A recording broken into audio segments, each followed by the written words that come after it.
महाराष्ट्र रडतोय, पण यांच्या डोळ्यामध्ये मात्र कुठलीही करुणा दिसत नाही, यांच्या डोळ्यात अश्रू दिसत नाही. असं निर्दयी सरकार कसं असू शकतं? म्हणजे आरोपींना इतकी हिंमत वाढली की त्यांना वाटतं की आमचं कोण काय वाकडं करेल, कोणाची अवकाद आहे. ही हिंमत कुठून आली? सत्ताधाऱ्यांच्या मर्जीमुळे आली, सत्ताधाऱ्यांच्या आशीर्वादामुळे आली.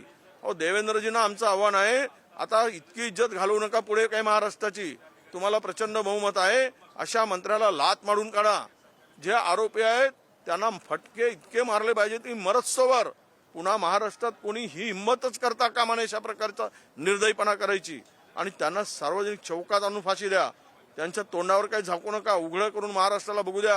हे नालायक हरामखोर चेहरे आहेत जे महाराष्ट्र उद्ध्वस्त करायला निघाले, महाराष्ट्राची संस्कृती मिटवायला निघाले आहेत, महाराष्ट्रामधलं कायदा सुव्यवस्था सत्यानाश करायला निघाले आहेत. अशा प्रकारची हिंमत मुख्यमंत्र्यांनी दाखवावी. आणि ह्यातून महाराष्ट्रामध्ये हे जे काही प्रकार रोज रोज घडत आहेत, काल गडचिरोलीमध्ये झालं, शौचालयाला गेलेली एक मुलगी, ती आता वाचणार की नाही, उद्या मरेल, ती हॉस्पिटलमध्ये ऍडमिट आहे. इतकं तिच्यावर बलात्कार झाला, तिला मारहाण झाली, फ्रॅक्चर आहे. काल गडचिरोलीमध्ये झाला एक प्रकार, शौचालयाला गेलेल्या एक छोट्या मुलीवर. हे सगळ्या महाराष्ट्रामध्ये ही हिंमत जे वाढत चालली, धाक राहिला नाही. ना मुख्यमंत्र्यांचा धाक राहिला, ना पोलिसांचा धाक राहिलाय. काय मग महाराष्ट्र चालेल कसा? कायदा सुव्यवस्थेचा बट्ट्याबोळ झालाय. म्हणून तुरंत अशा मंत्र्याला लात मारून काढा. जर निघत नसेल तर तुम्ही हिंमत दाखवा आणि महाराष्ट्राला वाचवा. जोपर्यंत काढणार नाही तोपर्यंत आम्ही शांत बसणार नाही आणि सभागृहामध्ये सुद्धा आम्ही कामकाज होऊ देणार नाही, हा आम्ही निर्णय घेतलेला आहे. धन्यवाद.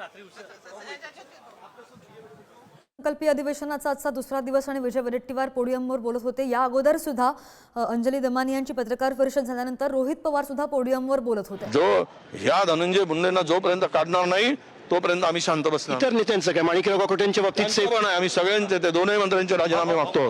निश्चितच माणिकराव धनंजय मुंडे यांच्या राजीनाम्याच्या बाबतीत निर्णय होतोय, मात्र माणिकराव कोकाटे यांचा सुद्धा राजीनामा पाहिजे असं विजय वडेट्टीवार यांनी म्हटलेलं आहे. कॅमेराचा सुरेश पंकज दळवी, पुढारी न्यूज, मुंबई.